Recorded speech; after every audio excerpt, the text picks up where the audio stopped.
आपको महसूस हो गया उस समय आपने प्राप्त कर लिया क्या? जीवन का उद्देश्य, कृष्ण प्राप्ति। प्रेम को समझ लो, वही कृष्ण है। धर्म को भी सही मायने में समझ लो, वही कृष्ण है। और यदि इनसे ही प्रेम कर लो, इनको ही जान लो कि ये कौन है, तो ये ही सत्य है। तो सत्य को जानना ही हमारा धर्म है। इन्हीं तीन चीजों को जानना ही हमारा धर्म है। सत्यम परम धीमहि। भागवत जी का जब प्रथम श्लोक आता है, प्रथम स्कंद का, तो उसमें पहला शब्द होता है जन्म। और भागवत जी का जब अंतिम श्लोक होता है, तो उसका अंतिम शब्द होता है विष्णु परम। क्यों, क्या बताता है ये? जन्म हम सबका है, सभी का जन्म हुआ। यहाँ पे हम भागवत जी के साथ मैच कर रहे हैं, पर हमारा अंत भागवत जी से अलग हो जाता है। हमारा अंत होना चाहिए कि विष्णु परम, हरि परम, पर नहीं होता। हम अलग अलग करते हुए मरते हैं। कोई हाय करते हुए मरता है, कोई बेटा बहू, संसार, दुनिया। तो ये उद्देश्य नहीं। जन्म जब एक जैसा है, तो मृत्यु भी इसमें जो बताई गई वैसी ही होनी चाहिए कि जब हम अंतिम समय में जाएं, जब हम अंतिम क्षण हो, तब हम उस हरि परम को जान सके, उस सत्य को जान सके। और यही जीवन का उद्देश्य है। भागवत जी हमें हमारे जीवन का परम उद्देश्य बताती है। चैतन्य, चैतन्य क्या है? चैतन्य जो हर जगह है, वो चैतन्य है। आप हम सब के अंदर है वही चैतन्य पदार्थ, जिसके कारण आप हम सब हैं, वही वो भगवान है, वो आत्मा। और ये चैतन्य है। पर हम क्या है? हम इनको चैतन्य मानते नहीं हैं। ना तो हम दूसरों पे भगवान देखते हैं, और ना ही इन पे भी भगवान देखते हैं।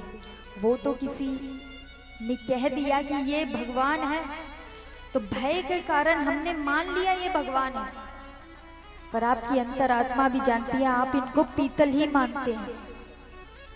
उदाहरण, क्यों? हम तो नहीं मानते, हम नहीं मानते हैं। आप दिन में 3 बार भोजन करते हैं, 4 बार भोजन करते हैं, पर ठाकुर जी के सामने जब भी भोजन लाएंगे, रखा, एक कौर खिलाया और लेके चले गए। कैसे? आपने चैतन्य माना। आप उनको अपना मानते ही नहीं है। आप उनको या तो भगवान मानेंगे, कोई ऐसा व्यक्ति जो बहुत शक्तिशाली है, और भय के कारण आप उसकी पूजा पाठ कर रहे हैं। और जब तक आप ऐसा करेंगे, जब तक आप उन्हें चैतन्य अपना तत्व नहीं मानेंगे कि हम उनका ही हिस्सा हैं, जो वो है हम उसी से उत्पन्न हुए, अरे वो तो अपना ही परिवार है, अपने ही है, मेरे सखा, मेरे मित्र, मेरे पति वो है। जब तक आप ये चैतन्य भाव अपने हृदय में नहीं जगाएंगे कि ये चैतन्य है और इसी चैतन्य का हम अंश है, तब तक माफ करिएगा, आपको भक्ति प्राप्त नहीं होगी, आपको प्रेम प्राप्त नहीं होगा, आप सत्य को नहीं समझ पाएंगे। तो इस चैतन्य रूप को पहचानिए कि ये कोई अलग नहीं है, ये हमारा ही है। सच्चिदानंद, आनंद। और यहाँ चित्त का अर्थ हृदय भी हो सकता है, जिसके हृदय में केवल आनंद हो। आनंद क्या है? आप हम सब इस जीवन में भटक रहे हैं, कभी सोचा किसके लिए, क्यों भटक रहे हैं हम? कोई कहेगा गाड़ी, मकान, बच्चे इसलिए भटक रहे हैं। इनकी शादी विवाह हो जाए, ये कार्य हो जाए तो शांति। तो यानी हम शांति के लिए भटक रहे हैं। तो शांति कैसे मिलती है? सुख से या आनंद से? शांति मिलती है आनंद से। अब आनंद क्या है? हमारा जन्म आनंद को प्राप्त करने के लिए ही हुआ है। आज हम इतना भटक रहे हैं, वो आनंद की खोज ही है,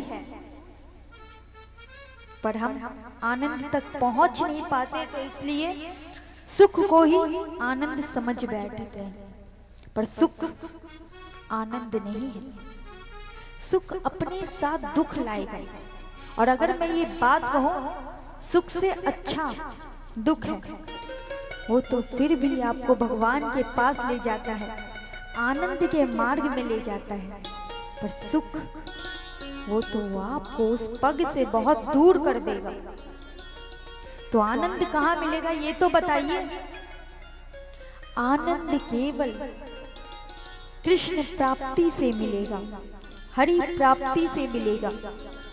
यही कारण है कि आज हम यहाँ कथा पंडाल में बैठे हैं तो बहुतों को बहुत गर्मी लग रही है, पर यहाँ बैठे अगर कोई साधु बैठा हो तो वो बड़े ध्यान से इस कथा को सुनेगा, उसको महसूस ही नहीं होगा क्या सर्दी क्या गर्मी। क्यों? क्योंकि उसने आनंद को प्राप्त कर लिया है, और जिसने आनंद को प्राप्त कर लिया उसको फिर और कुछ नहीं चाहिए। ये दिख गए बहुत है। और हम सब सुख की खोज में, अरे थोड़ी सी हवा मिल जाती तो सुख आ जाता। तो सुख तो भटकाएगा भी, और सुख यदि आपको अधिक मिल जाए तब भी हमें शांति नहीं मिलेगी। यहाँ एकदम से बहुत तेज हवा आ जाए तब भी आप बैठ नहीं पाएंगे। क्यों? क्योंकि सुख भी एक समय तक अच्छा लगता है। जब वो समय, वो सीमा पार हो जाती है तो सुख में भी अब दुख आने लगता है। पर आनंद ऐसा है जो एक बार प्राप्त हो गया तो हर समय बस आनंद ही आनंद है। कैसे मिलती है आनंद? तो आनंद कृष्ण पॉलिसी से मिलती है। कृष्ण पॉलिसी ये क्या है? देखिए, संसार की जो पॉलिसी है, जो ये दावा करती है जीवन के साथ भी, जीवन के बाद भी, झूठी है वो पॉलिसी। वो पॉलिसी केवल आपको, वो भी आपको फायदा नहीं देगी, आपके बच्चों को फायदा देगी, और जीवन के बाद तो वैसे भी वो आप तक नहीं जाने वाली। पर केवल कृष्ण पॉलिसी है जो असल में, केवल कृष्ण प्राप्ति है जो असल में आपको जीवन के साथ भी आनंद देगी। और जब यहाँ से जाओगे तो गोलोक धाम में ले जाके भी आनंद देगी। तो इस कृष्ण पॉलिसी, इस कृष्ण प्राप्ति को अपने जीवन में लाओ, इसी में आनंद है, बाकी और कहीं आनंद नहीं। और जब आनंद मिल गया तो और कुछ चाहिए नहीं। आनंद की खोज ही जीवन है, सत्य की खोज ही जीवन है, और सत्य आनंद से अलग नहीं है, सत्य में ही आनंद है। अब विश्वोत्पत्त्यादि हेतवे, कि भगवान, ठीक है समझ आ गया, भगवान का स्वरूप ये है। भगवान करते क्या है कौन? तो भगवान विश्व की उत्पत्ति करते हैं। ये जो संसारी माता पिता है, ये प्रभु की कृपा है। ये शुभ चिंतक भगवान ने हमें हमारा जीवन और सुखमयी हो इसलिए दिए। पर आजकल यही शुभ चिंतक जब हमारा शुभ होते हुए देखते हैं तो सबसे अधिक चिंतित होते हैं। क्यों? मन में भेद आ गया ना, वो दूसरा मैं दूसरा, और जब ये भेद है तब तो चिंता करना पड़ेगा। पर हम अलग नहीं हैं। जब हम ये जान जाए कि हम उस परम ब्रह्म से ही उत्पन्न हुए हैं, हम उसी का अंश हैं, हम सब एक ही परिवार हैं, तब कोई भेद नहीं। और जहां भेद नहीं वहां कोई द्वंद नहीं। और दूसरा, हम दूसरों के साथ तो बुरे हैं ही, हम अपने आप पर भी विश्वास नहीं करते। चलो वो दूसरे तो अपने हैं नहीं, हम अपने मन के भी अपने नहीं, अपनी आत्मा के भी अपने नहीं हैं। हम ये जानते नहीं कि हमारे अंदर ही वो परम तत्व है। अरे जब वो इतने बड़े बड़े कार्य कर सकते हैं तो हम तो उनके पुत्र हैं, हमें किस चीज का भय। हम सेवा, अच्छे कार्य कर सकते, हर वो कार्य जो हम सोच सकते हैं वो हम कर सकते हैं। क्यों? क्योंकि वो परम पिता परमेश्वर मेरा पिता है, वो मेरे अंदर ही वास करता है, वो मेरे साथ ही है। यही विश्वोत्पत्ति, वो हमारे पिता है। एक शेर का बच्चा शेर ही होता है। आप सभी भगवान के बच्चे, उनके जैसे हैं, बस इसी को पहचानना है। अपने आप को भी हम कम नापते हैं ना, तो हम अपने अंदर के उस परम तत्व को जान पाते हैं और ना ही किसी और के अंदर के परम तत्व को जान पाते हैं। तो ये जानना कि हम कौन हैं, ये संसार क्या है, ये भी श्रीमद् भागवत हमें बताती है। खुद तक पहुंचने का सफर दिखाती है श्रीमद् भागवत। खुद तक पहुंचोगे तो हरि को पाओगे, और हरि तक जाओगे तो खुद को पाओगे। यही जीवन है। तापत्राय विनाशाय। तापत्राय भगवान हमारे दैविक, देविक, देहिक और भौतिक तपों को माफ करते हैं। प्रश्न आ सकता है, अगर भगवान हमारे तपों को माफ करते हैं तो फिर ये जो भक्त हैं भगवान के, जैसे मीराबाई, कुंभन दास, इन भक्तों के जीवन में इतना दुख क्यों रहा? भगवान अगर भक्ति दुखों को खत्म करती है, तापत्राय विनाशाय, तपों को खत्म करती है, तो भक्तों के जीवन में दुख क्यों? तो देखिए, ये जो दुख होते हैं वो भगवान नहीं देते, वो हमारे कर्मों का फल होता है। हमारा कोई ना कोई ऐसा कर्म रहा होगा जिसके कारण हमें दुख मिलता है। लोग कहते हैं खाली हाथ आए हैं, खाली हाथ जाएंगे, नहीं मानती। सही है ये बात, पर ये बात भी सही है कि हम अपने पिछले जन्मों के कर्म लेके आते हैं और इस जन्म में जो कर्म कमाए वो लेकर जाते हैं, बाकी और कुछ नहीं लेके जाते। अपने कर्म उसके फल लेके जाते हैं, बस संसारिक भौतिक चीजें नहीं जाती।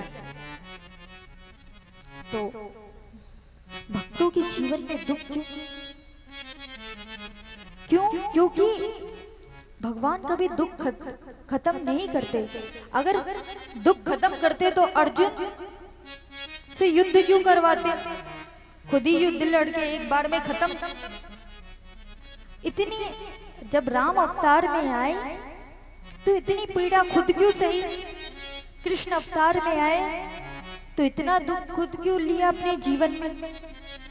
अपने इन अवतारों से भगवान बताते, जब मैं खुद इस धरा में आता हूं तो ये जो भौतिक दुख है वो सहने पड़ते हैं, और इन्हें सहना, इनसे ऊपर उठना, यही तुम्हारा कर्म है। यही कर्म सिखाने के लिए भगवान बार बार अवतार लेते हैं। राम के जीवन से अधिक दुख किसी के जीवन में है? कृष्ण ने जितना दुख सहा उससे अधिक जीवन में किसी के दुख है क्या? नहीं। भगवान कभी दुखों को खत्म नहीं करते, तो क्या करते हैं भगवान? क्यों करें भक्ति हम भगवान पर? हाँ, भक्ति भगवान हमें सिखाती है कि भले दुख कितना हो, वो हमें एक नाव दे देते हैं कि आप तैर जाओगे इसमें से। तो वो भक्ति हमें शक्ति देती है कि दुखों में तर जाओ। यही कारण है कि मीराबाई के जीवन में इतना दुख था, विष दे दिया, इतनी यातनाएं थी, पर फिर भी वो हमेशा प्रसन्न रहती थी, हरि नाम लेती थी, उनको मानो कोई फर्क ही नहीं पड़ रहा। ये भक्ति की शक्ति है। भगवान के भक्त रहे कुंभन दास। कुंभन दास जो थे, इतनी गरीबी, उनके यहाँ तिलक लगाने को पानी तक भी नहीं, घर के लोग बेचैन, पर कुंभन दास हर समय आनंद में रहते, अपने ठाकुर जी को अपनी गोदी में खिलाते। एक बार ठाकुर जी ने सोचा, मेरे कुंभन के जीवन में बड़ा दुख है, एक काम करता हूँ, इसके कृपा करता हूँ थोड़ी, किसी के मन में ऐसी भाव लाता हूँ कि इसको दान करे। एक राजा को ऐसा भाव जगाया कि कुंभन दास को दान दे। वो कुंभन दास को इतना धन वैभव देने को तैयार हो गए राजा, पर जैसे ही वो राजा आए तो ठाकुर जी जो कुंभन दास के गोदी में बैठे थे वो लुप्त हो गए। वो सभी दान दे रहे हैं, पर कुंभन दास मानो रो पड़े, उनका मन ही नहीं लग रहा, उन्हें नहीं सुनना कि कौन सा धन, बहुत विचारा, कहाँ गया मेरा लाला, कहाँ गया मेरा लाला। फिर क्या हुआ? उन्होंने कहा, अरे कुंभन दास जी दान ले लो। घर वाले कहे, कुंभन ले लो, हमारे तो भाग्य खुल गए। कुंभन कहे, भाग्य नहीं, ये बदनसीबी है, जो धन हमारे ठाकुर को हमसे अलग कर दे, ऐसे धन की हमें कोई आवश्यकता नहीं। मुझे तो अब पीड़ा हो रही है, अब यातना हो रही है कि इस धन के कारण मेरा ठाकुर मुझसे दूर हो गया। नहीं चाहिए तुम्हारा धन, ले जाओ, नहीं चाहिए तुम्हारा ये धन, ले जाओ। कुंभन उसके परिवार कह रही, तुम पागल हो गया है, इतना घर में आई लक्ष्मी भगा रहे, नहीं चाहिए ऐसी लक्ष्मी जो मुझसे मेरा नारायण ले जाए। और इस तरह वो लोग चले गए। भगवान जैसे ही वो लोग चले जाते, फिर आते हैं, पूछते हैं, कुंभन मैंने तो तेरे लिए उन लोगों को बुलाया था, क्योंकि मुझसे तेरी ये दशा देखी नहीं जा रही थी। बोले, बहुत चालाक हो ठाकुर, क्या चाहते हो? बड़ी आसानी से पीछा छूट जाएगा। तुम चाहते थे कि तुम मुझे वैभव दे दो, धन दे दो, फिर चले जाओ, नहीं जाने दूंगा। अरे मेरे लिए तो परम धन ही तुम हो कृष्ण, नहीं चाहिए ये संसार का धन। अरे मुझे तो खुशी ही तब मिलती है जब तुम मेरे समक्ष होते हो, ये संसारी दुख मुझे लगते ही नहीं है, पर जब तुम चले जाते हो तब दुख, तब पीड़ा महसूस होती है। तो ये है भक्ति। जब ये परम आनंद आ जाता है ना जीवन में, तब ये संसार के रस रस नहीं आते, तब फिर यही चाहिए। तो भक्ति दुखों को कम नहीं करता। यही इसलिए मैं कहती हूँ कि भगवान से कभी कुछ ना मांगे। तो क्या मांगे भगवान से? भगवान से मांगे कि हमें आप मिले। हे ठाकुर जी, हमें कुछ नहीं चाहिए, हमें आप चाहिए। और मैं तो आजकल कहती हूँ कि आप भगवान से भगवान को भी मत मांगो। आप भगवान से कहो, भगवान आप ना मिले, आपकी कथा मिल जाए, अधिक से अधिक सत्संग मिल जाए। क्योंकि आप एक बार आओगे, पर आपके और भी भक्त हैं, उनके बुलाने में आप चले जाओगे। पर यदि आपकी कथा सुनता रहा तो आप हर वक्त मेरे मन में, मेरे चिंतन में रहोगे। और गोपियां तो यही कहती थी, कालों को भूला जा सके पर काले की कथा ना भूली जा सके। तो कथा में जो आनंद है वो भगवान के आने में भी नहीं है। तो यही है, उस परम तत्व को पाना। भक्ति ही शक्ति देती है, भक्ति ही संसार। एक बार ये रस आ गया ना तो और कुछ रास आएगा ही नहीं। विश्वोत्पत्त्यादि हेतवे तापत्राय विनाशाय श्री कृष्णाय वयम नुमा। उन श्री कृष्ण को व्यास देव नमन करते हैं। श्री कृष्ण क्यों बोला गया, श्री क्यों लगाया गया? क्योंकि एक बात कही जाती है कि जब तक श्री जी को ना याद किया जाए तब तक यू वृंदावन का कालो नहीं मानता। एक बार श्री जी को ले आओ, पीछे पीछे आ जाते हैं, ऐसी आदत है। जहां जहां राधा वहां वहां काले। तो और श्री जी जगत सदगुरु है और कहते हैं ब्रह्म प्राप्ति केवल गुरु करवा सकते हैं। यही कारण है कि जगत सदगुरु श्री जी द्वारा ही हम कृष्ण को प्राप्त कर पाते हैं। जब श्री जी की, हमारी श्यामा जी की कृपा होगी तभी कृष्ण मिल पाएंगे। तो हमेशा यही मांगो कि हे श्यामा जी कृपा कर दो, आप मिल जाओ, आप चाहिए और कुछ नहीं चाहिए। एक बार आप मिल गई तो ये कालों को हमें पता है वो आ जाएगा। तो और श्री जो सुखदेव जी महाराज है, जो प्रधान वक्ता है श्रीमद् भागवत के, उनकी तो गुरु थी श्री राधिका जी। गोलोक में पहली बार कथा श्री राधिका जी ने ही कृष्ण जी को बताई थी। राधिका जी ने ही कृष्ण प्राप्ति ब्रह्म संबंध श्री सुखदेव जी का करवाया था। तो श्री सुखदेव जी उन्हें अपने गुरु मानते। यही कारण है कि भागवत जी में वो स्पष्ट तौर से राधिका जी, श्यामा जी का नाम नहीं लेते और हमें भी नहीं लेना चाहिए। यही कारण है कि उनको किशोरी जी ऐसे अलग अलग नामों से पुकारा जाता है, प्यारी जी, क्योंकि वो नाम इतना विशेष है, इतना शक्तिमय है। ये एक बार ले लिया तो वो इतनी कृपालु है, एक बार राधा बोला तो आ जाएंगे। ये हमारे जो श्याम जी है ये थोड़े टेढ़े भगवान है, जल्दी नहीं मानते, पहले पकड़ते नहीं है। तो श्यामा जी को एक बार प्रेम से रो के पुकार दो, इतनी कृपालु कि आ जाएंगी और आ क्या जाएंगी, अपना सर्वस्व दे देंगी। तो हमेशा यही मांगो कि हे किशोरी जी, मेरे जीवन में कैसे भी परिस्थिति हो मैं आपका नाम लेता रहूं। तो किशोरी जी से कहे कि ऐसा कुछ इंतजाम हो जाए कि मैं आपका नाम लेता रहूं। किशोरी कुछ ऐसा इंतजाम हो जाए, कुछ ऐसा इंतजाम हो जाए, किशोरी कुछ ऐसा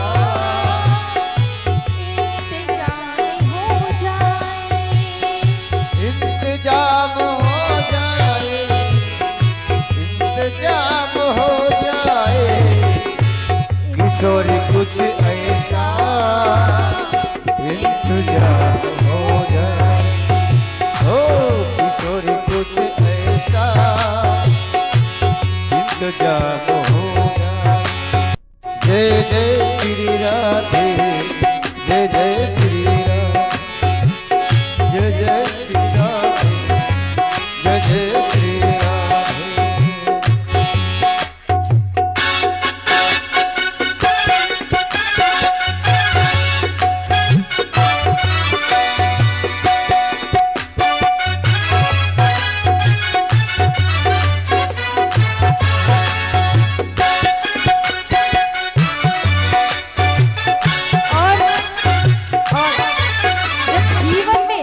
कोई भी दुख का प्रसंग आए, जब आप गिरो, संसार के व्यक्तियों के पास मत जाओ, वो दरवाजा बंद कर देंगे।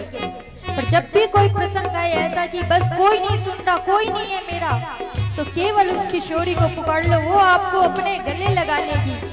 मेरे साथ क्या हुआ, जब उनको पुकारा तो वो तुरंत आई। तो क्या होता है जब किशोरी को पुकारते हैं, वो जब गिरते हुए मैंने तेरा नाम लिया है, जब गिरते हुए मैंने तेरा नाम लिया है, जब गिरते हुए मैंने तेरा नाम लिया है, जय हो।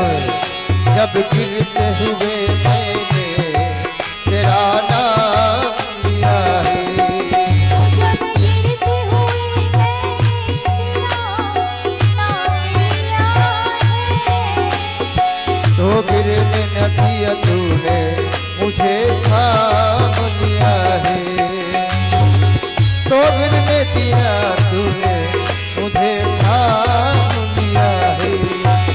चोरी कुछ ऐसा इंतजाम हो जाए, चोरी कुछ ऐसा इंतजाम हो जाए,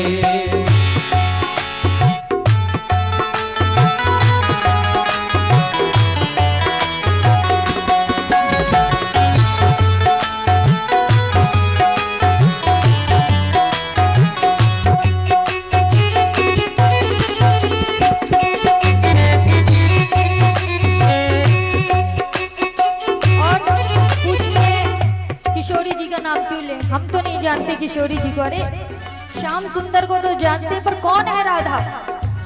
राधा वो है जिसके पीछे पीछे श्याम चलते हैं, जिनकी कृपा एक बार हो जाए तो श्याम जीवन में आ जाते हैं। वो इतनी कृपालु है कि वो अपने हर भक्त में भक्त एक बार गलती से नाम ले ले तो किशोरी अपना लेती है। तो क्या करती है किशोरी, तुम अपने भक्तों पे कृपा करती हो श्री राधे, तुम अपने भक्तों पे कृपा करती हो गिरि राधे, तुम अपने भक्तों पे कृपा करती हो श्री राधे, तुम अपने भक्तों पे कृपा करती हो गिरि राधे, उनको अपने चरणों में जगह देती हो श्री राधे, उनको अपने जगह पे चरण देती हो श्री राधे, उनको अपने चरणों में जगह देती हो श्री राधे, उनको अपने चरणों में जगह देती हो श्री राधे। तुम्हारे चरणों में मेरा मुकाम हो जाए, ओ तुम्हारे चरणों में मेरा मुकाम हो जाए, किशोरी कुछ ऐसा इंतजाम हो जाए। जय जय श्री राधे, जय जय श्री राधे, जय जय श्री राधे, जय जय श्री राधे।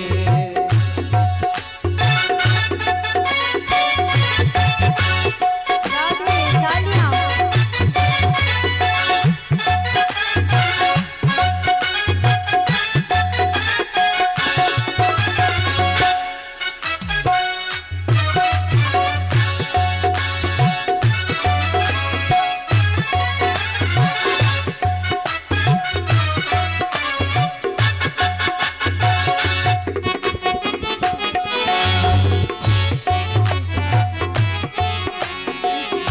किशोरी कुछ ऐसा जय हो। इंतजाम हो जाए, किशोरी कुछ ऐसा इंतजाम हो जाए। और अब हम कहें किशोरी जी नहीं कर रही दया, हमने बहुत प्रयत्न कर लिया तो कैसे बनाएंगे श्यामा जी को।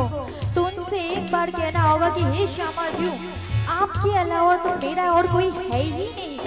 अगर तुम कृपा नहीं करोगे तो कौन कृपा करेगा? आपको ही तो सर्वस्व माना है। हे किशोरी जी, अपने चरणों की एक धूल तो दे दो, इतना कह दो कि हम तुम्हारे हैं, तो वो तुम्हें अपना बना लेगी। तो इतना कह दो। सभी प्रेम से एक साथ श्री किशोरी जी को मनाते हुए कहते हैं कि अगर तुम न करोगी तो कृपा कौन करेगा,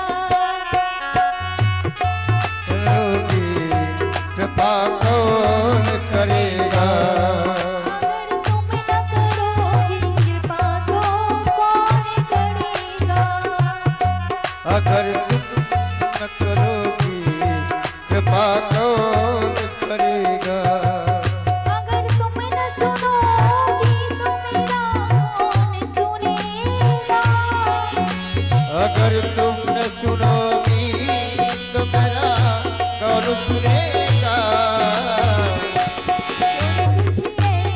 जय हो इंतजाम हो जाए, किशोर कुछ ऐसा इंतजाम हो जाए, किशोर कुछ ऐसा इंतजाम हो जाए। श्री राधे श्री राधे राधे श्री राधे, श्री राधे राधे श्री राधे, श्री राधे श्री राधे राधे श्री राधे श्री राधे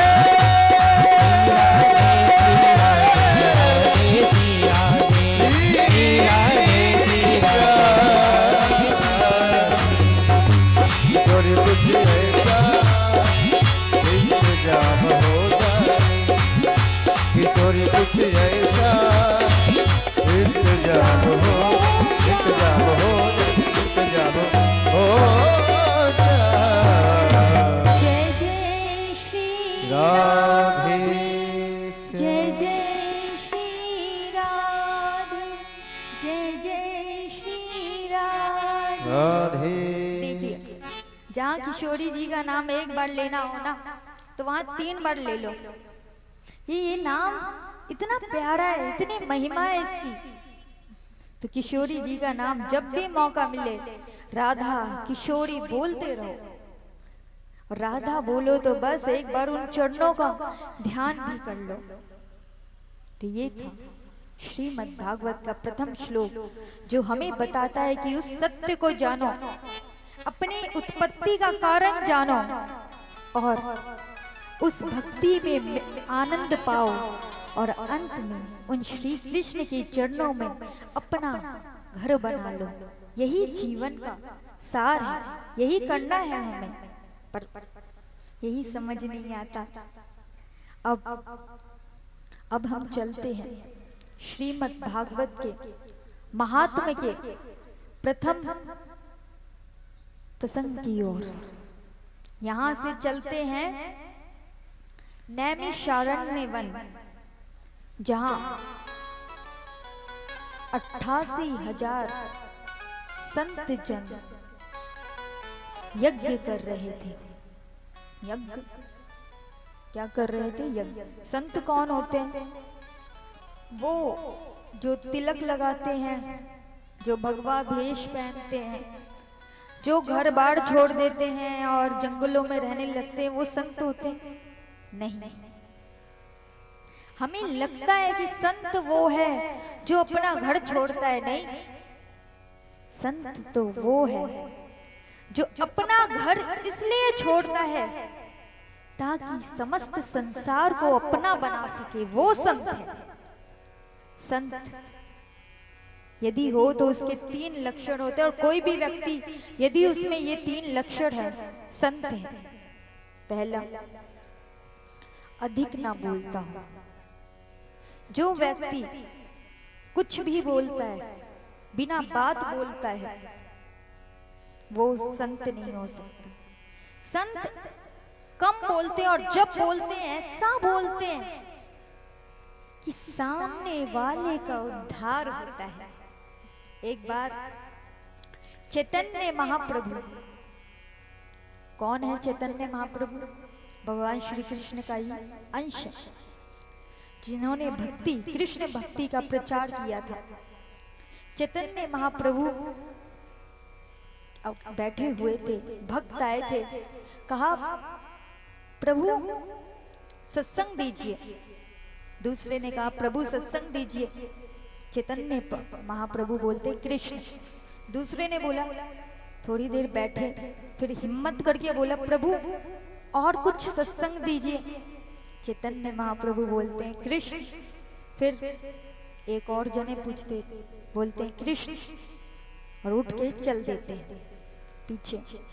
एक भक्त होता है जो करीब होता है चैतन्य महाप्रभु की सेवा करता है, वो बोलते प्रभु ये सारे भक्त जन आपसे सत्संग सुनने आए थे, आपसे ज्ञान लेने आए थे, और आप केवल कृष्ण बोलो, कुछ तो बता देते जिससे इनका उद्धार होता। तो चैतन्य महाप्रभु क्या बोलते, मेरे तो समस्त ज्ञान का सार है कृष्ण। मैंने सोचा फालतू बातों में समय क्यों बिताए, जब एक नाम से ही इनका उद्धार हो सकता है। तो यही संत है। संत आपको अधिक ज्ञान दिखाएगा ही नहीं, वो अधिक ज्ञान की बातें करेगा ही नहीं, पर एक शब्द भी यदि उसने बोला, और अगर ना भी बोला, सिर्फ बैठा हुआ है वहां, उसको देखते बैठा देखकर ही आपको ज्ञान प्राप्त हो जाएगा। वो संत है। संत अपने मुख से कभी अपनी प्रशंसा नहीं करते। जो अपने मुख से अपनी प्रशंसा करते हैं वो संत हो ही नहीं सकते। संत तो खुद को हमेशा ही झुका हुआ समझते हैं। वो ऐसा भाव रखते हैं कि ये कुछ भी है, यही कर रहे हैं, मैं तो दास हूं। तो वो जो ऐसा भाव रखे वो संत है। तीसरा, संत हर समय सीखता है, हर समय कुछ ना कुछ सीखेगा। वो चाहे बड़ा हो छोटा हो, कभी ये नहीं सोचता किससे क्यों सीखूं, वो सभी से सीखता है। यही संत का गुण है। और एक मैं अपनी तरफ से बताना चाहूंगी, ये गुण जो संतों का मुझे लगता है कि संत कृष्ण और उनकी कथाओं को कभी ये नहीं बताते कि मैं कर रहा हूं, मैं ऐसा कर रहा हूं। ऐसा भाव कि मैं बहुत कुछ नहीं हूं, वही सब कुछ है। ये संतों का भाव है, और यही भाव मुझे सबसे अधिक आता है, अच्छा लगता है। ये भाव जीवन में अगर हमारे आ जाए ना, तो और कोई भाव अपने आप आ जाएंगे, हम संत बन जाएंगे।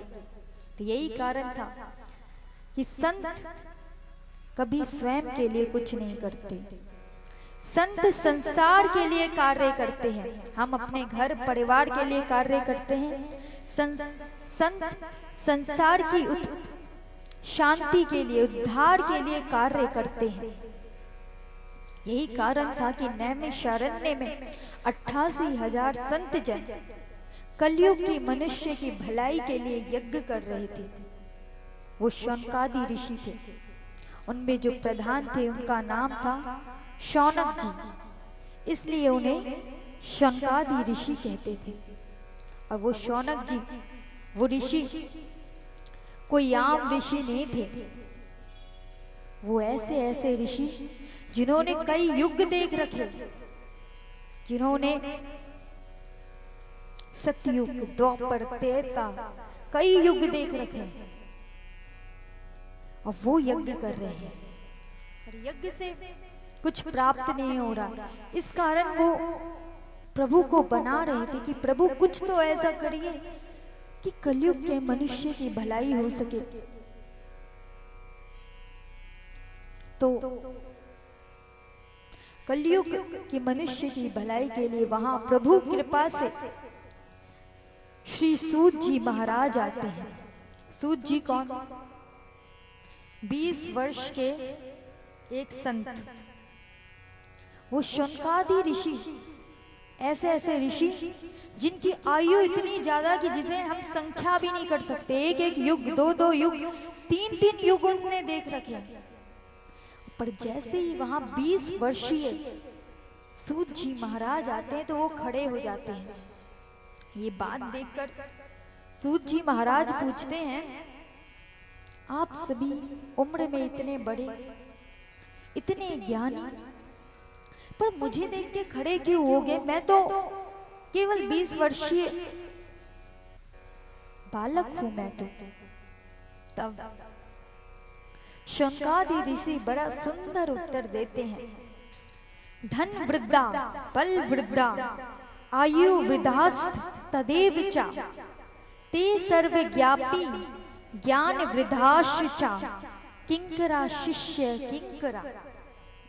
कि धन से जो बड़ा है वो बड़ा है, ज्ञान से जो बड़ा है वो बड़ा है, पर सबसे बड़ा वो है जो ज्ञान से बड़ा है। यही कारण है कि आप भले ही उम्र में छोटे हैं पर आप ज्ञानी हैं, आप हमसे ज्यादा ज्ञानी। यही कारण है कि हम आपको देखकर सम्मान करते हैं। संतों का गुण ज्ञानी के सामने झुकना, यही हमें भी करना चाहिए। जो हमें ज्ञानी लगे उसकी आयु कुछ भी हो, जिससे हम कुछ सीख सके उससे सीखें। तो सूत जी उनका जवाब सुन के बहुत खुश हुए। उन्होंने कहा, बताइए क्या जानना है आपको? तो वो पूछते हैं, शौनकादि ऋषि प्रश्न पूछते हैं, अज्ञान ध्वंत विधिवंसा कोटि सूर्य संप्रभा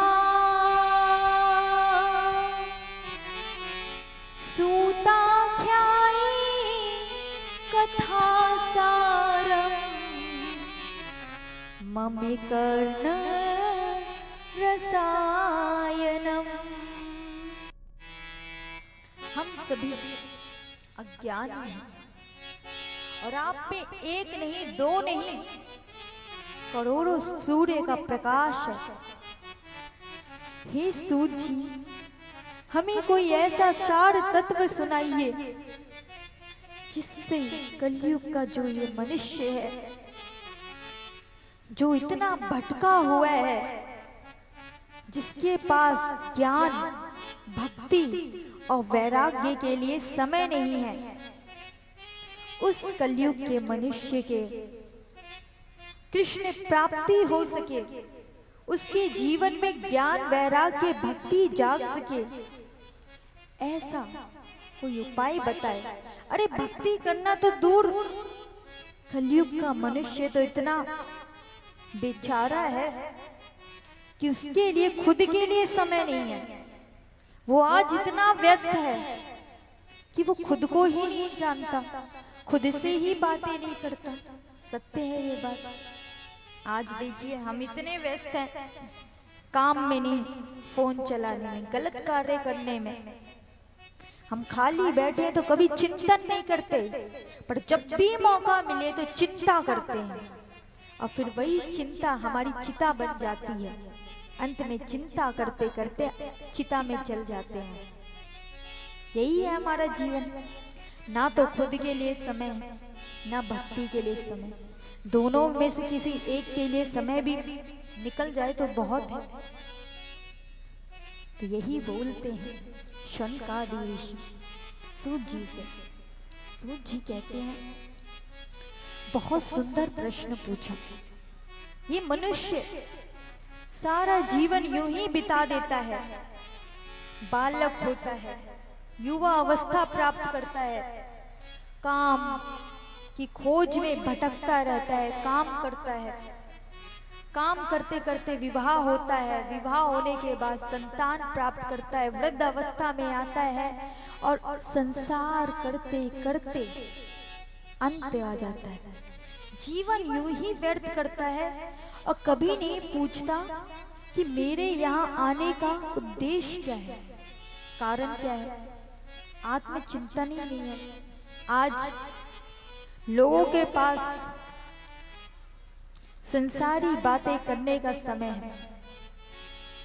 चुनाव का वक्त है तो चुनावी चर्चा करने का भी समय है, करनी चाहिए, अच्छी बात है, पर उसके साथ खुद के बारे में भी कभी चर्चा कर ले कि हम कैसे हैं, हम कौन हैं, कहाँ से आए हैं, जीवन का उद्देश्य क्या है।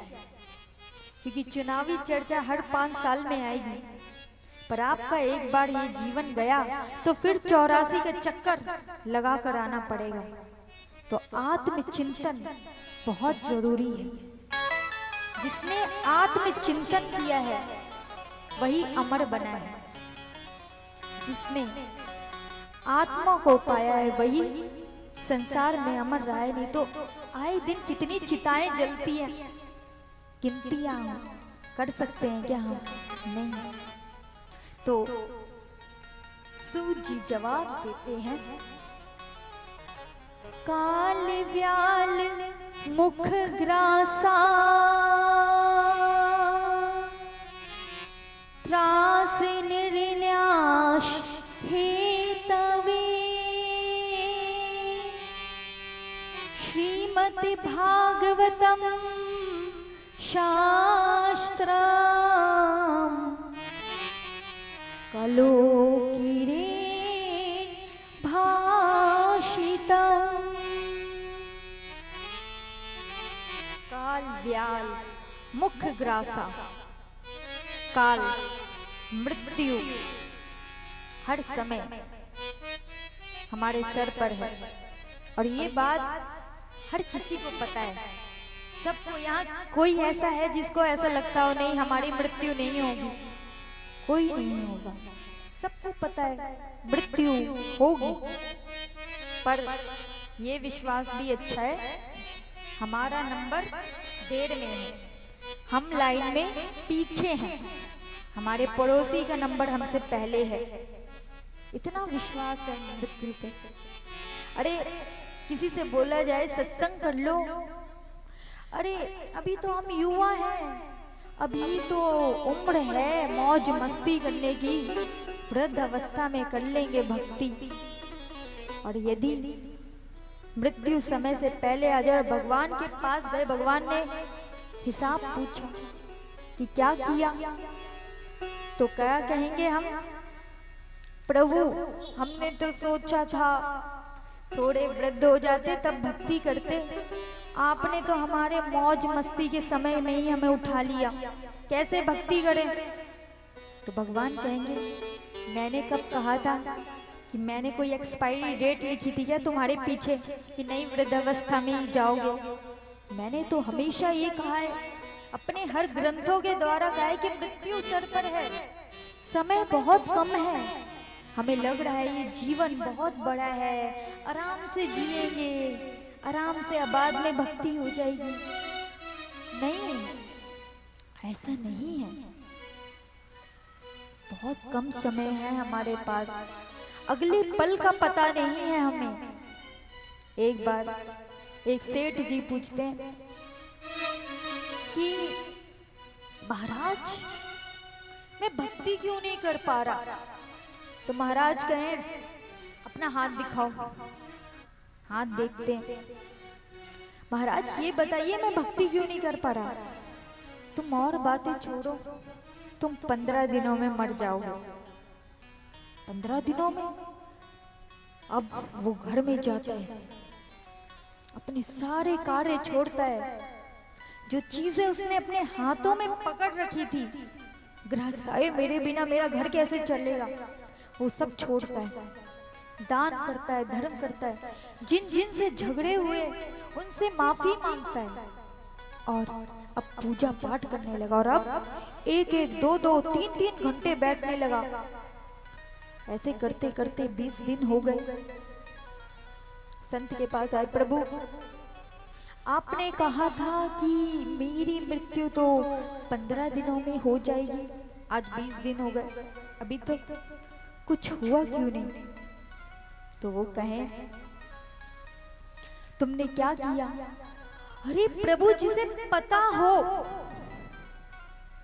कि 15 दिन में जिसकी मृत्यु होने वाली वो व्यक्ति क्या करेगा, नहीं आप बताइए। वो दान करेगा, धर्म करेगा, भक्ति करेगा, मैंने वही किया। ऋषि कहते तुमने पूछा था ना कि मेरे भक्ति करने का कारण क्या है? तो मेरे भक्ति करने का कारण यही है कि मैं हर समय ये याद रखता हूं कि मृत्यु मेरे सर पे है। अगले पल ही मेरी मृत्यु हो सकती है। तो मैं यही कारण कि जब मृत्यु आए उससे पहले मैं हरि को पालूं, भक्ति करता हूं।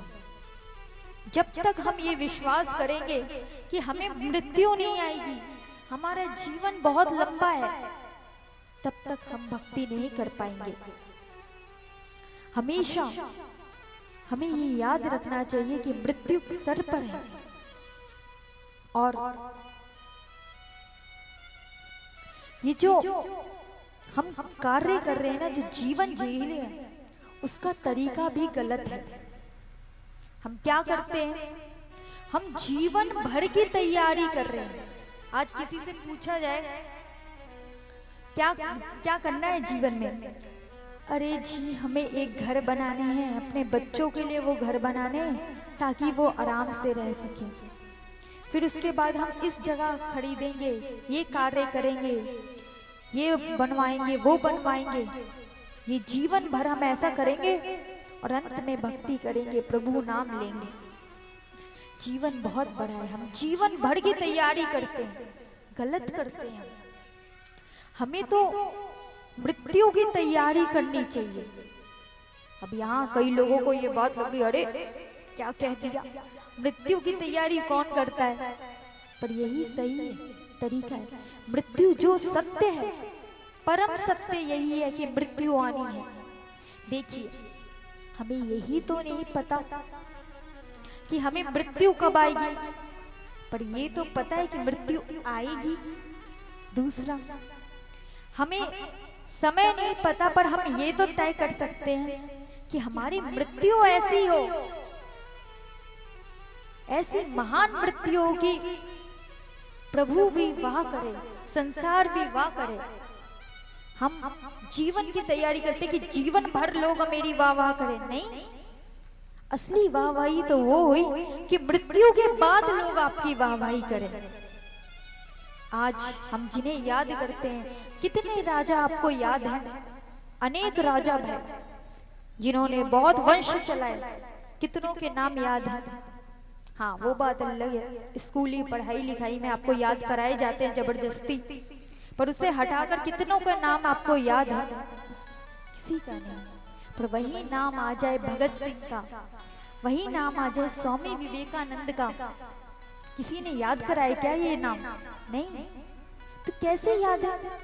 क्योंकि इनकी मृत्यु महान थी। इन्होंने अपनी मृत्यु ऐसी मनाई कि आज भी इनके चर्चा होती है। तो मृत्यु की तैयारी करो, जीवन की तैयारी करना व्यर्थ है। बहुतों ने तैयारी की और तैयारी करते करते अर्थी में चले गए। कभी कहा जाता है कि राम नाम सत्य है, घर पर नहीं बोलते। क्यों नहीं बोलते?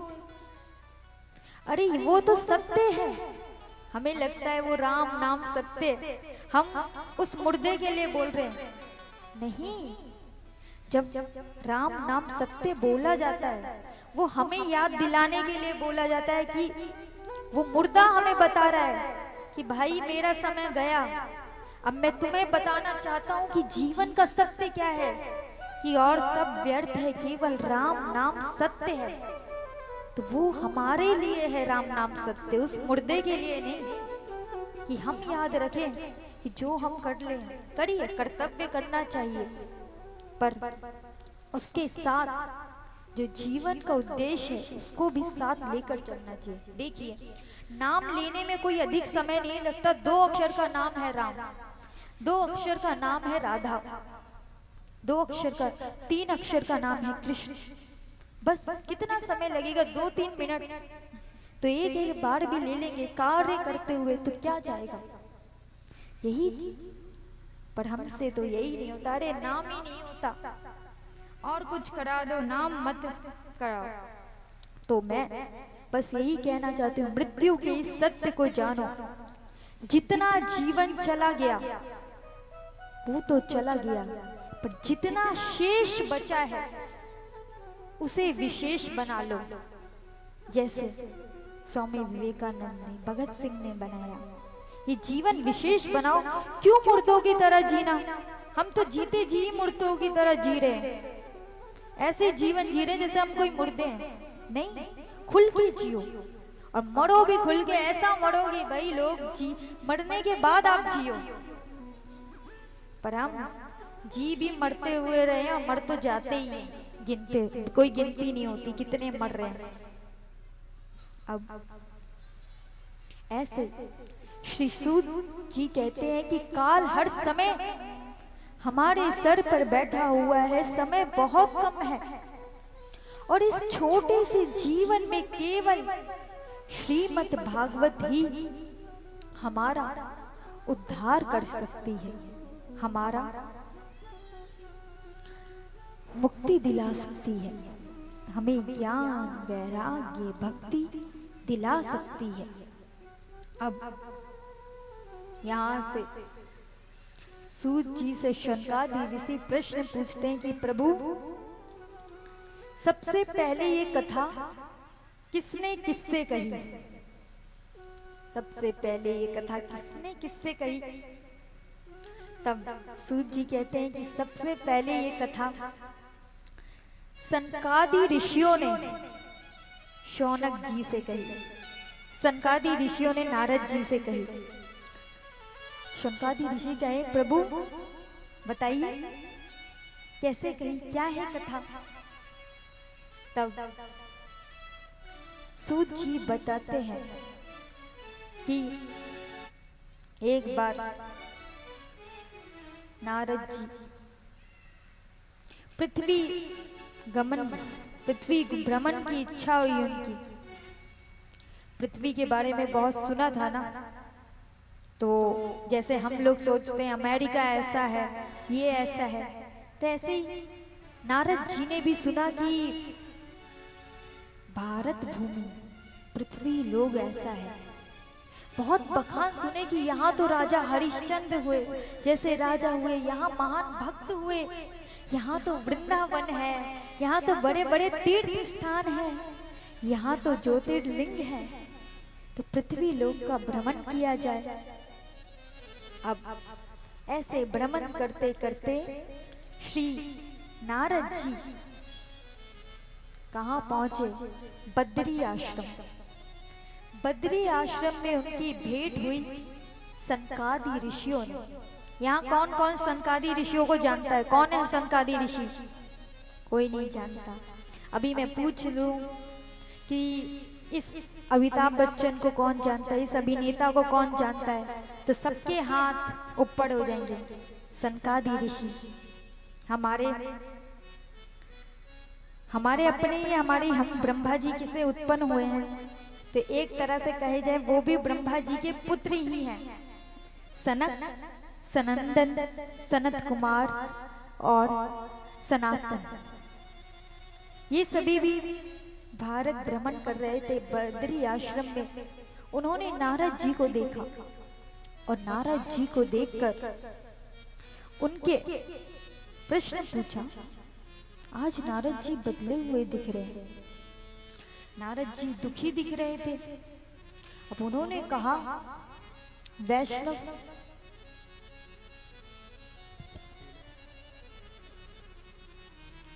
सिराले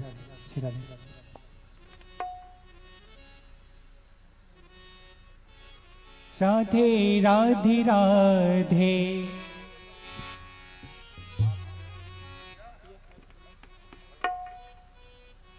हेलो, आपके समक्ष हमारे क्या नाम है एमएलए प्रवीण कुमार जी पधारे हुए हैं।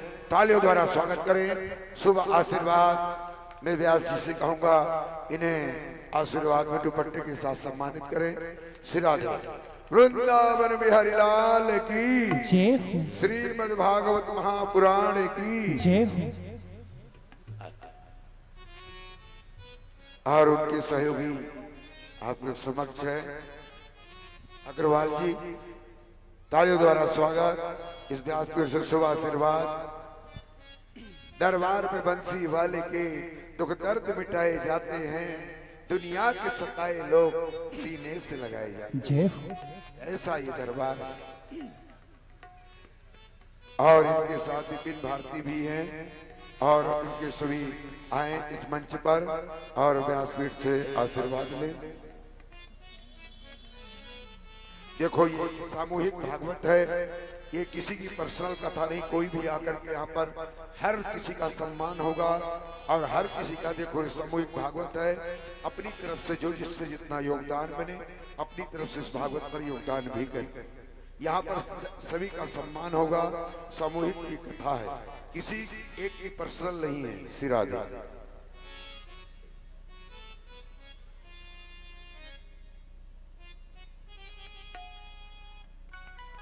श्री राधे।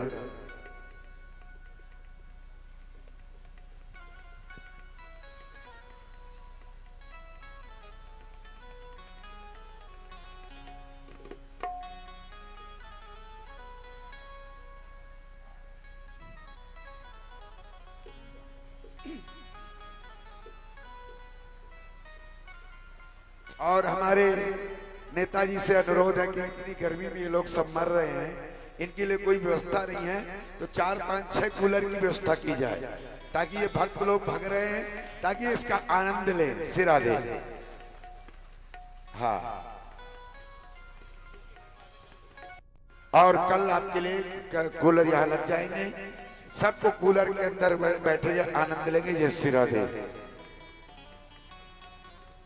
बोले वृंदावन बिहारी लाल की जय हो, किशोरी जी की जय हो। तो एक भजन होगा, उसके बाद नारद जी को कैसे श्रीमद् भागवत सनत कुमारों ने सुनाई, इसका प्रसंग होगा। बहुत ही प्यारा प्रसंग है, भक्ति महारानी की कथा है, आप सुनिएगा। तो एक भजन होगा। जय श्री राधे। श्री राधा वल्लभ लाल राधा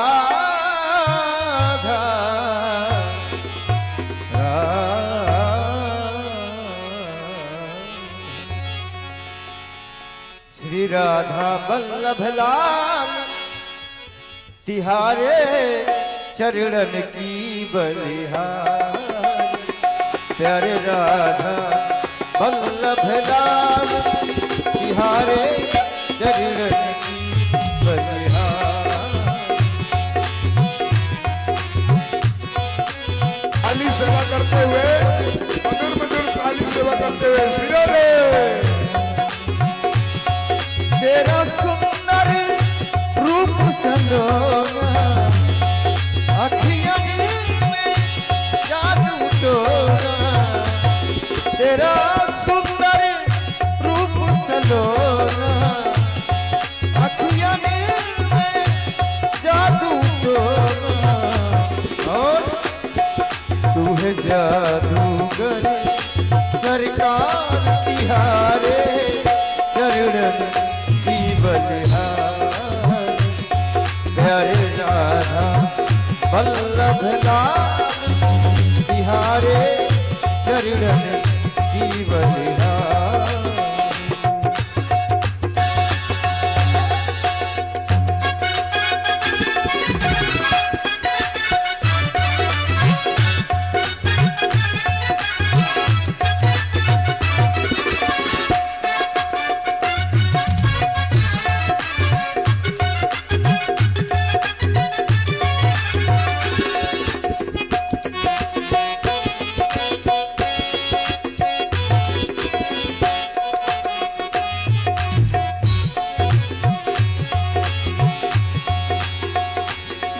तेरे अधीरों पर मुस्कान भरी, नैनों में मस्ती छाई। तेरे नैनों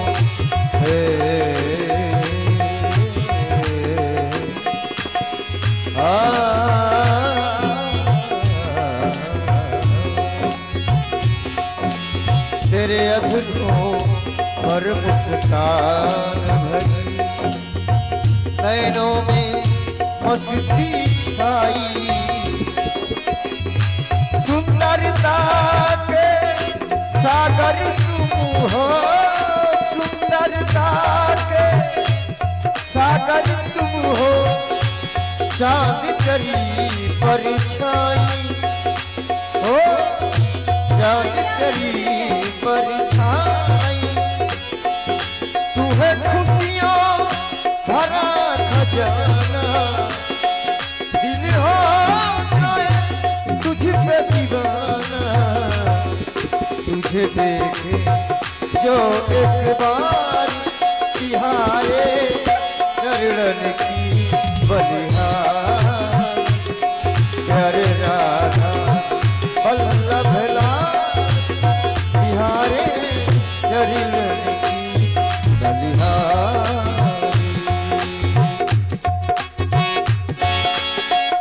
विरोधे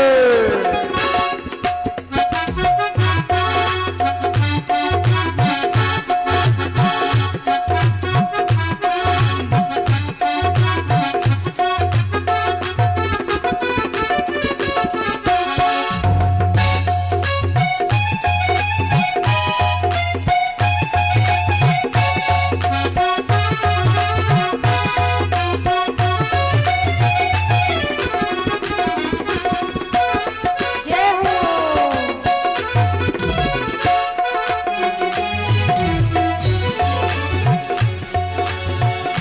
तुम सग मेरे नैन लड़े कोई और न मुझको भाए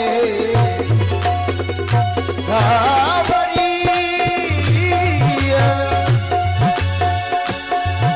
कन्हैया कन्हैया सावरिया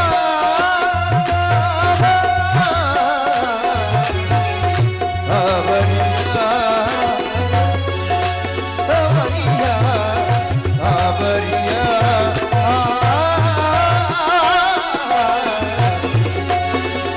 तुम सग मेरे नैन लड़े कोई और न मुझको भाए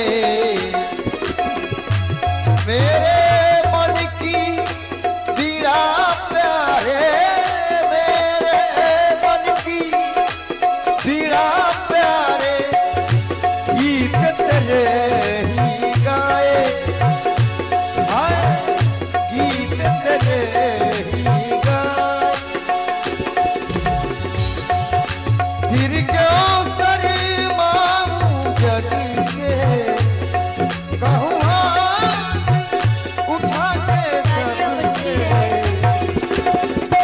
तुम सुन लो मेरी पुकार प्यारे चरण की बलिहार प्यारे राधा वल्लभ लाल तिहारे चरण की बलिहार चरण की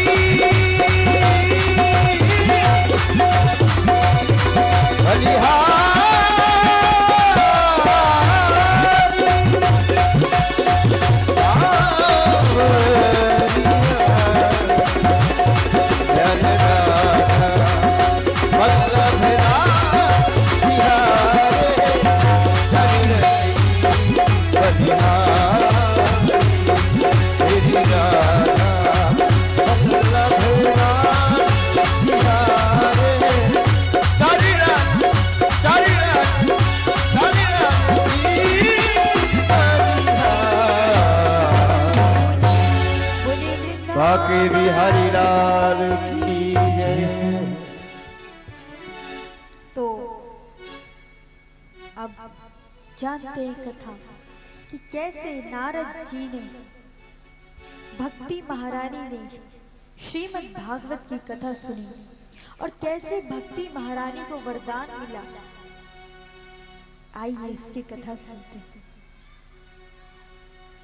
तो नारद जी भारत भ्रमण पृथ्वी भ्रमण के लिए आए थे और वहां उनकी भेंट बद्री आश्रम में सनकादि ऋषियों से हुई थी। उस समय सनकादि ऋषि कौन, वैसे तो मैंने बता दिया पर बहुतों का मैंने देखा ध्यान नहीं, अभी भी पूछूंगी तो पता नहीं होगा। तो सनकादि ऋषि ब्रह्मा जी के 4 मानस पुत्र सनक, सनंदन, सनत कुमार और सनातन हैं। ये बद्री आश्रम में थे और वहीं नारद जी भी भ्रमण करते करते आते हैं। नारद जी को देखने के बाद सनकादि ऋषि को आश्चर्य होता है, नारद महान वैष्णव, महान कृष्ण भक्त, और उन्हें उनके मुख में उदासी, ऐसे कैसे हो सकता है? देखिए, आप संसार के किसी व्यक्ति का मुख देखेंगे तो आप देखेंगे, आप उनसे हाल चाल पूछेंगे तो वो क्या बोलेंगे? बस कट रही है जिंदगी, बस चल रही है जीवन।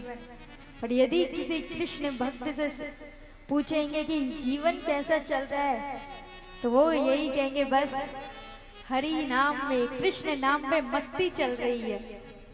ये होता है, हमेशा जो खुश रहे वो कृष्ण भक्त है, वो वैष्णव है। वैसे ही नारद जी है, पर आज नारद जी के मुख में उदासी, ये देखकर सनकादि ऋषि गए, नारद जैसे भक्त तो उदास हो ही नहीं सकते। और ऐसे भक्त जो ये मानते हैं कि प्रभु इच्छा ही मेरी इच्छा है। देखिए, यदि जीवन में कुछ आपकी इच्छा के अनुसार हो तो उसे कृपा कहते हैं, पर जो आपकी इच्छाओं के अनुसार ना हो उसे प्रभु इच्छा कहते हैं। वो कुछ भी करते हैं अच्छा ही करते हैं। ये बात मानते हैं वैष्णव, ये बात मानते हैं कृष्ण भक्त कि अगर इच्छा का कार्य हुआ तो कृपा, और बिना इच्छा का कार्य हुआ तो प्रभु इच्छा, प्रभु महिमा। ये मानते हैं कृष्ण भक्त, और यही कारण है कि वो खुश रहते हैं। अब ये बात सोचकर सनकादि ऋषि नारद जी से पूछते हैं, नारद जी, औरों का मुख उतरा हो तो समझ आता है, पर नारद जी का मुख उतरा हो ये समझ नहीं आता। तब सनकादि ऋषियों से नारद जी कहते हैं कि क्यों मैं उदास हूं? तो नारद जी बताते हैं, अहम तु पृथ्वी यातो ज्ञात्वा सर्वोत्तमम् इति पुष्करं च प्रयागं च काशी गोदावरी तथा। मैं पृथ्वी आया, मैंने बहुत बखान सुने, मैं काशी गया, मैं पुष्कर गया, मैं प्रयाग गया, सारे तीर्थों पे गया, पर शांति नहीं मिली, कहीं शांति नहीं दिखी। आज तीर्थ स्थान नहीं रहे। क्यों? चलो फिर मैं वहां से आगे बढ़ा तो मैं वृंदावन पहुंचा। वृंदावन में मैंने देखा वहां पे भी भक्ति तो है, पर शांति नहीं। क्यों तीर्थों में आज हम जा रहे हैं, हमें शांति क्यों नहीं मिल रही? क्यों नारद जी को शांति नहीं मिली? कारण क्या है? कारण है भाव, कारण है हम मनुष्य का स्वभाव। आजकल लोग कहते हैं वृंदावन, अब वो वाला वृंदावन नहीं रहा जो पहले था, अब वो चीज नहीं रही वृंदावन में। अरे वृंदावन वही है, भक्तों में वो भाव नहीं रहा कि वो अब वृंदावन की महिमा को समझ सके। कहते हैं हमें तो कितनी बार वृंदावन जा चुके, कितनी बार काशी जा चुके, कितनी बार यहाँ गए वहां गए, कभी कोई लीला देखने को नहीं मिली। और ये भक्त बखान करते हैं लीलाएं होती है।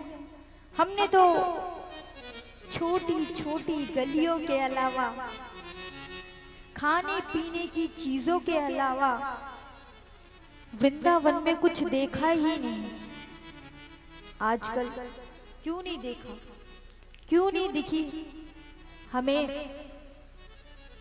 क्यों नहीं दिखी हमें लीलाएं, क्यों नहीं दिखती?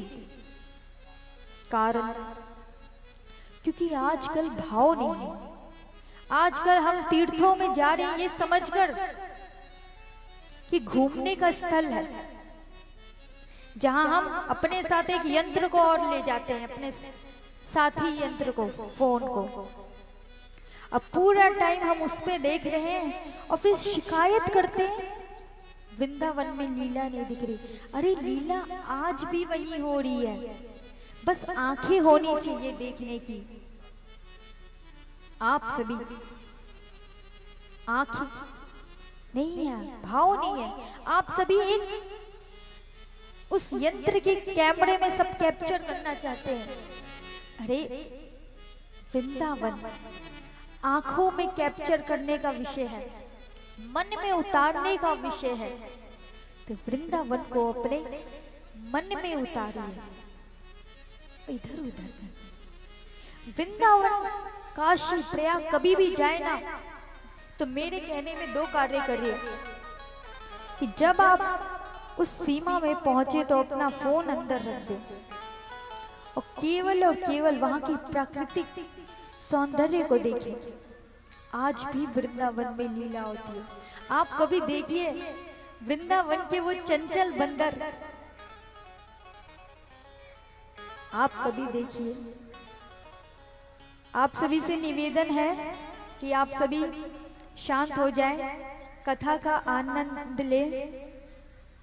और यहाँ जैसे कि मैंने कहा कि कलयुग के मनुष्य के पास ना तो खुद के लिए समय, ना भक्ति करने के लिए समय, और कभी कृपा से ऐसा कोई अवसर आ जाए तो शादी विवाह में रात भर तक रुक सकते हैं, और यहाँ से जाना शुरू हो जाता है लोगों को। तो आप सभी को सूचना दे दे जिनको कल के बारे में, कल क्या होगा।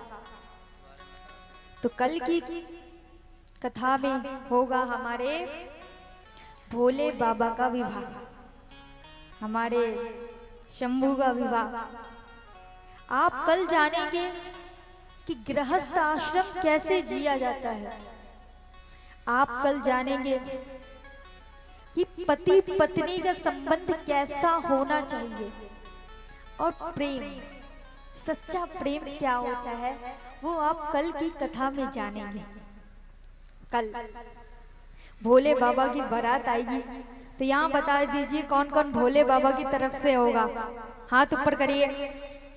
ओ, और माता पार्वती के दोनों तरफ, एक तरफ को होना पड़ेगा, एक तरफ की बात होगी भाई, ऐसे कैसे चलेगा। विवाह में एक एक पक्ष होता है, तो जो भोले बाबा के तरफ से आएंगे वो क्या, कल भूत प्रेत बन के मत आना, विवाह की तरह आना, अच्छे से सज सवर के, जैसे अपने घर में होता है ना विवाह। वो तो फिर भी देवों के देव महादेव का विवाह देखने का अवसर मिला है, बहुत सौभाग्य। देखिए ये विवाह देखने का अवसर, ये कलयुग में त्रेता द्वापर की कथा सुनने का अवसर, ये केवल कथाओं में ही हो सकता है और कहीं नहीं।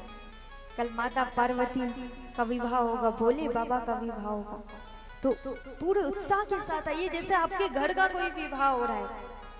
जितना उत्साह आप अपने घर के कार्यों में दिखाते हैं, वही उत्साह उस विवाह में दिखाइए। लगना चाहिए कि आपके नगर में पहली बार कथा हुई है, पहली बार कहीं ऐसा विवाह देख रहे हैं हम। तो कल सब पूरी तैयारी करके आइएगा, झांकियां भी आएंगी भोले बाबा माता पार्वती की, और भोले बाबा और माता पार्वती का नृत्य तो सबको पसंद है। तो ये थी कल की सूचना। अब आगे की कथा में चलते हैं। तो नारद जी से पूछते हैं कि आप क्यों अशांत है नारद जी। नारद जी कहे, मैंने पृथ्वी लोक के बारे में सुना था कि पृथ्वी लोक में बड़े बड़े संत रहते हैं, पर यहाँ आकर तो मैंने कुछ उल्टा देखा। यहाँ भाई भाई से युद्ध कर रहा है, हर कोई छल कपट कर रहा है। भक्ति के लिए किसी के पास समय नहीं है, दिखावे के लिए भक्ति कर रहा है। देखिए हो रही है आज दिखावे के लिए भक्ति। आज यूं तो कहने को वृंदावन में बहुत भीड़ लग रही है, जगह भी नहीं मिल रही, पर उसमें से 5% भी भक्त नहीं होंगे। आधे से ज्यादा केवल दिखावा करने जा रहे हैं कि हाँ वृंदावन के नाम पे अच्छे खासे लाइक्स मिलते हैं, हम दिखा रहे हैं। आजकल होड़ मची हुई है कि हम भक्त हैं, ये दिखाने की होड़ मची हुई है हम भक्त हैं, चाहे असल में किसी को कुछ पता ना हो। वृंदावन के इस बांके बिहारी मंदिर का महत्व क्या है, किस भक्त की कृपा से वो प्रकट हुए। वृंदावन यदि कहीं जाए या किसी भी तीर्थ में जाए तो जाने ये जो मंदिर बना ये कैसे बना, क्या इसके पीछे की कहानी है। और जब आप वो पीछे की कहानी जानेंगे ना, जब आप जानेंगे कि कैसे बांके बिहारी मंदिर संत हरिदास की कृपा से बना, क्या भक्ति थी वो, कैसे गोपाल भट्ट की हृदय वेदना से राधा रमन प्रकट भय, जब आप ये सब जानेंगे तब आप उन मंदिरों का, वृंदावन का महत्व जान पाएंगे। जब आप वृंदावन में जाकर फोटो खिंचवाने की जगह ब्रज की रज में अपने आप लगाएंगे, अपने शरीर में लगाएंगे, तब आप जानेंगे कि क्या वो गोपी भाव था, क्या वो निकुंज है, क्या वो लीलाएं हैं। वृंदावन हम जाते हैं, घूम के आ जाते हैं, कैसे दिखेंगी लीला? लीला तो तब दिखेंगी जब आप उसकी महिमा जानेंगे कि क्या है वृंदावन। तो यही कारण था कि नारद जी बोले कि आज मैं तीर्थों में गया, पर तीर्थों में भक्त तो दिखे नहीं मुझे, कपटी दिखावटी लोग दिखे। अब मैं तो भक्तों का दर्शन करने आता हूं, प्रभु दर्शन तो फिर भी दर्शन है, पर महान दर्शन जब होता है जब आपको किसी भक्त का दर्शन होने को मिले। तो मैं तो पृथ्वी लोग आया था भक्तों का दर्शन करने, पर यहाँ तो मुझे भक्त दिखे ही नहीं, सब दिखावटी। आज भाई भाई को मार रहा है, छल कपट हो रहा है। स्त्री ना तो गर्भ के अंदर सुरक्षित है और ना ही गर्भ के बाहर सुरक्षित है, जिन्हें हम देवियां मानते हैं। भक्ति ही नहीं है आज, तो कैसे दिखेगी लीला? भीड़ बहुत है, जनसंख्या भी है, भीड़ भी है, भक्त दिखने की ओर भी है, बस एक चीज नहीं है जो होनी चाहिए, प्रेम भाव, वो नहीं है। यही बात नारद जी बताते हैं और बोलते हैं वो तो फिर भी मैं आगे गया तो वृंदावन पहुंचा और वृंदावन में एक महिला देखी, और उस महिला को देखने के बाद मेरा हृदय बैठ गया। सनकादि ऋषियों ने कहा प्रभु आपने क्या देखा? तो बोला मैंने देखा कि एक महिला जो यौवन अवस्था में थी, अत्यंत सुंदर, उसके सामने दो पुरुष लेटे हुए हैं वृद्ध अवस्था में।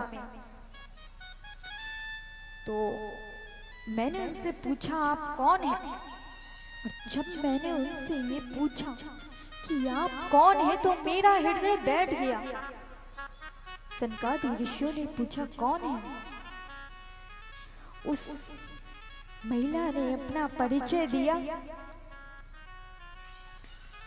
दक्षिण भारत में मेरा जन्म हुआ, कर्नाटक में मैं बड़ी हुई, गुजरात आते आते मैंने वृद्ध अवस्था प्राप्त की, और वृंदावन में मैंने यौवन अवस्था प्राप्त की। मेरा नाम भक्ति है, भक्ति। और जब मैंने ये नाम सुना तो मेरा हृदय बैठ गया। गुजरात में भक्ति को वृद्ध अवस्था क्यों प्राप्त हुई? गुजरात, आज का गुजरात जैसा था वैसा नहीं था।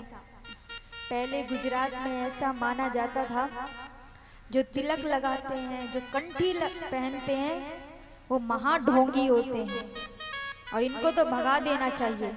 और ये बात कोई आम लोग नहीं कहते थे, बड़े बड़े विद्वान ये बात कहते थे।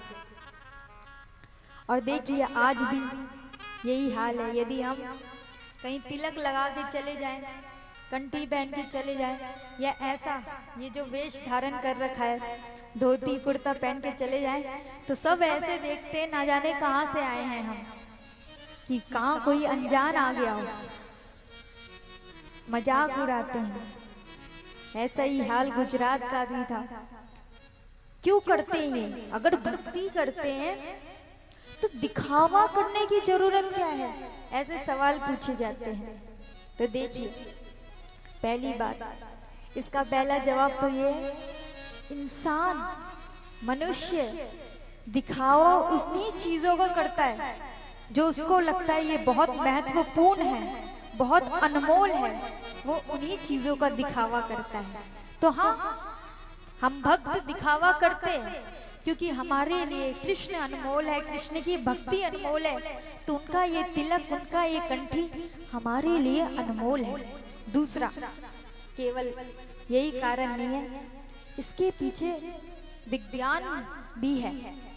हमारे सनातन धर्म में ऐसे बहुत कार्य हैं जिसके पीछे विज्ञान है। तिलक लगाने से क्या होता है? जब हम तिलक लगाते हैं तो हमारे यहाँ एक ग्लैंड होती है जो हमारे पूरे शरीर को, सर्कुलेशन को संभालती है। तो जब हम यहाँ चंदन का तिलक लगाते हैं तो वहाँ एक दबाव आता है, एक ठंडक होती है, जिसके कारण सर्कुलेशन अच्छा होता है। कंठी, तुलसी की माला पहनने से क्या होता है? तो ये तो मुझे लगता है बताने की जरूरत नहीं है। तुलसी, जब भी गला खराब होता है तो सबसे पहले क्या? तुलसी की चाय बना दो। तो तुलसी हमारे लिए बहुत अच्छी है, इसके तो फायदे बताने की भी जरूरत नहीं है। और देखिए, मृत्यु किसी की भी हो सकती है और मृत्यु के समय तुलसी चढ़ाई जाती है। तो कभी कभी ऐसी मृत्यु आए जब हम ऐसी अवस्था में ही ना हो कि कोई हमें तुलसी चढ़ा सके, तब यदि जो तुलसी पहनकर उसकी मृत्यु होती है तो उसको मुक्ति प्राप्त होती है। तो ये वैज्ञानिक कारण भी है। यहाँ पे भी हमारी एक ग्लैंड होती है जो तुलसी के स्पर्श से एक्टिवेट रहती है। तो ऐसे बहुत से कारण हैं। कितने कारण बताऊं, कितने फायदे बताऊं? तो सनातन धर्म में यूं ही कुछ चीजें नहीं कर दी जाती, इसके पीछे विज्ञान है। अब ऐसे ही जब मैंने इनसे पूछा कि आप भक्ति हैं, मैंने पूछा आप भक्ति हैं तो ये दोनों कौन है? तो उन्होंने बोला ये ज्ञान है और ये वैराग्य है। ज्ञान, वैराग्य क्या है? ये ज्ञान, वैराग्य और भक्ति क्या है? देखिए, ये तीनों भगवान को प्राप्त करने के तीन रास्ते हैं। ये तीन नदियां हैं जो हमें उस परम समुद्र तक ले जाती है।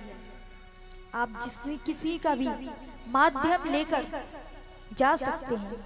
अंत में ये तीनों नदियां एक ही जगह मिलती हैं, उस परम तत्व के पास। ज्ञान, ज्ञान क्या है? ज्ञान ये जान लेना कि मैं आत्मा हूं, अपने आप को जान लेना, अपने आत्म तत्व को जान लेना ज्ञान है। और ये कैसे प्राप्त होता है? जब हम योग आदि साधना करते हैं तब हमें ज्ञान प्राप्त होता है। तो वो ज्ञान योग कहलाता है। उसके बाद आता है वैराग्य। वैराग्य क्या है? वैराग्य है जब हम ये जान जाए ये संसार झूठा है, केवल ये असली है, और केवल इनको पाने के लिए अब हम अपने सारे कार्य करने लगे, तपस्या करने लगे, तप करने लगे, वो वैराग्य है। और भक्ति, भक्ति क्या है? देखिए, कलयुग में ज्ञान वैराग्य का पालन करना बहुत मुश्किल है। हम कोशिश भी करें तो नहीं हो सकता। अरे भक्ति नहीं होती तो ज्ञान और वैराग्य तो हो ही नहीं सकता। भक्ति तो बहुत आसान है करना, केवल एक बार भाव से नाम लेना है, बस यही भक्ति है। एक बार ये सत्संग कथा सुनना है। क्यों? क्योंकि कहते हैं सत्संग के बिना हरि नहीं मिलते, बिन सत्संग विवेक ना होई, राम कृपा बिन सुलभ न सोई। कि जब तक आप सत्संग नहीं लेंगे तो आपको पता नहीं चलेगा कि मेरे जीवन का उद्देश्य क्या है, मैं यूं ही भटक रहा हूँ। तो जब सत्संग लेते हैं तो हमें पता चलता है कि उद्देश्य क्या है, और जब उद्देश्य पता चल जाता है तब हम प्रभु को पा जाते हैं। पर ये सत्संग भी सबको नहीं मिलता। देखिए, इस आपके नगर में कितने लोग हैं, पर उसमें से आप लोग ही यहाँ बैठे हुए हैं। तो ये राम की कृपा है, ये हरि कृपा है कि सबके नसीब में सत्संग नहीं होता, ये कुछ ही के नसीब में सत्संग होता है। राम की कृपा बिन सत्संग नहीं मिलता, तो ये हरि कृपा है। और जब सत्संग होते हैं तो हमारे मन में भाव उत्पन्न होते हैं प्रभु के लिए, भगवान के लिए, और यही भाव भक्ति कहलाते हैं। समर्पण ही भक्ति ही होते हैं। ये कथाएं, ये सत्संग हमें प्रभु के प्रति समर्पण करना सिखाती है कि हमें इनको समर्पित कर दो, खुद को जो है ये है। अरे हम तो अर्जुन हैं, हम सभी अर्जुन हैं, और ये हमारा रथ चला रहे। अर्जुन का समर्पण ही देना भक्ति है। तो भक्ति में केवल एक कार्य करना है, समर्पण देना है। तो ये 3 रास्ते हैं। तो अब सनकादि ऋषियों ने पूछा, नारद जी आपने कुछ किया नहीं? नारद जी ने कहा, प्रभु मैंने वेदों के मंत्र कहे, जब तक वेदों के मंत्र कहे तब तक तो ठीक, पर जैसे मंत्र बंद वैसे बेहोश हो जाए ज्ञान वैराग्य। तब अभी क्या करें? उन्होंने कहा, तब सनकादि ऋषि कहते हैं, तो इसके लिए आपने क्या किया? तो बोले, मैं वहां से जाने लगा तो एक आकाशवाणी हुई कि सत्कर्म करो, सत्कर्म करो, सत्कर्म करो। अब मैं विचार कर रहा हूं, वेदों के मंत्र बोल दिए, अब क्या होता है सत्कर्म, कैसे होता है सत्कर्म? तो यही खोज करते करते मैं बद्री आश्रम आ गया, और यहाँ मेरी मुलाकात आपसे हुई। तब सनकादि ऋषि कहते हैं, सत्कर्म, तो सबसे बड़ा सत्कर्म तो एक ही है, क्या? सत्कर्मा सूच को नूनम ज्ञान यज्ञ स्मृतो बुद्धि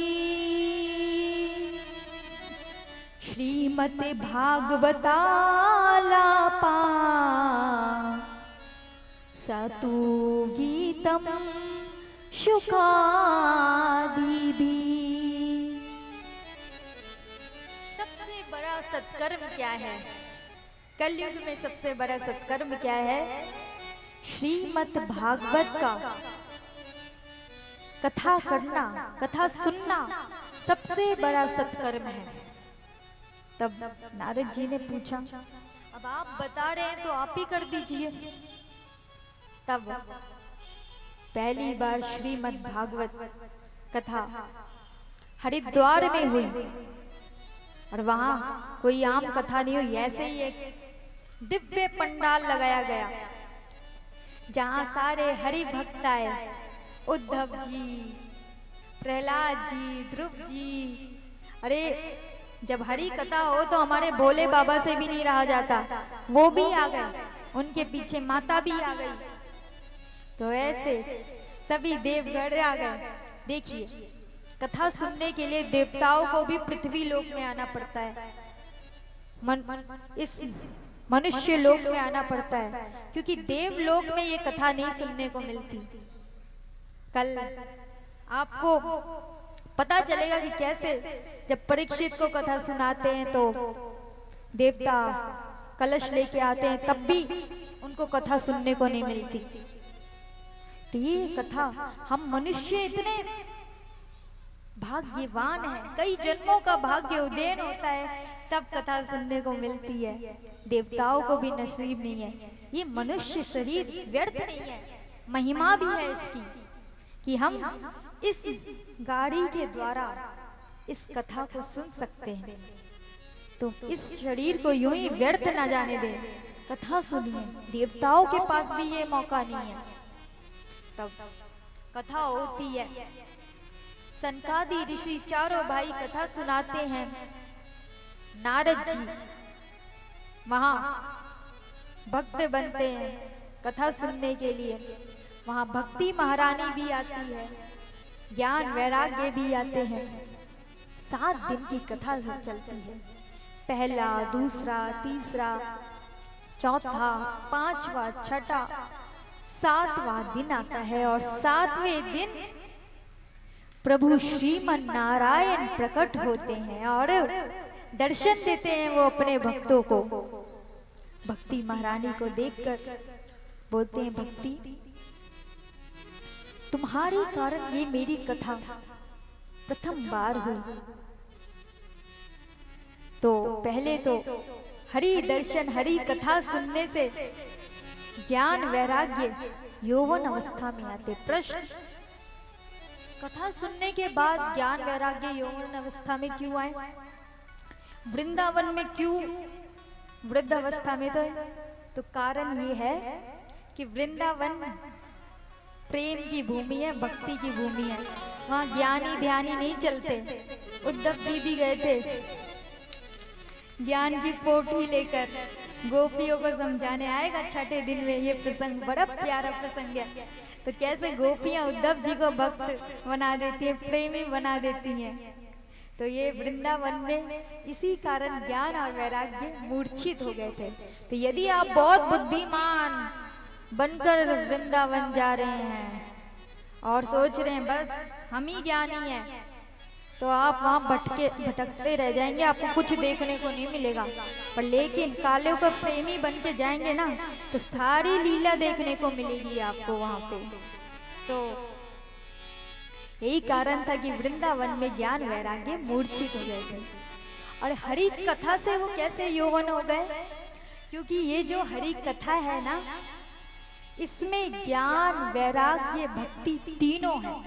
एक बार नारद जी ने प्रश्न भी पूछा था, उनको शंका हुई ना, कई बार हमारी परीक्षित बुद्धि हो जाती है, हमें परीक्षण करना होता है। तो नारद जी ने पूछा, मैंने वेदों के मंत्र बोले थे, तो क्या श्रीमद् भागवत की महिमा इतनी अधिक है कि वेदों के मंत्रों से भी ज्यादा? तब सनकादि ऋषि उत्तर देते हैं, वेद वृक्ष है तो श्रीमद् भागवत उसका फल है। वृक्ष में आप ज्ञान है, वैराग्य है, पर उसमें रस नहीं है।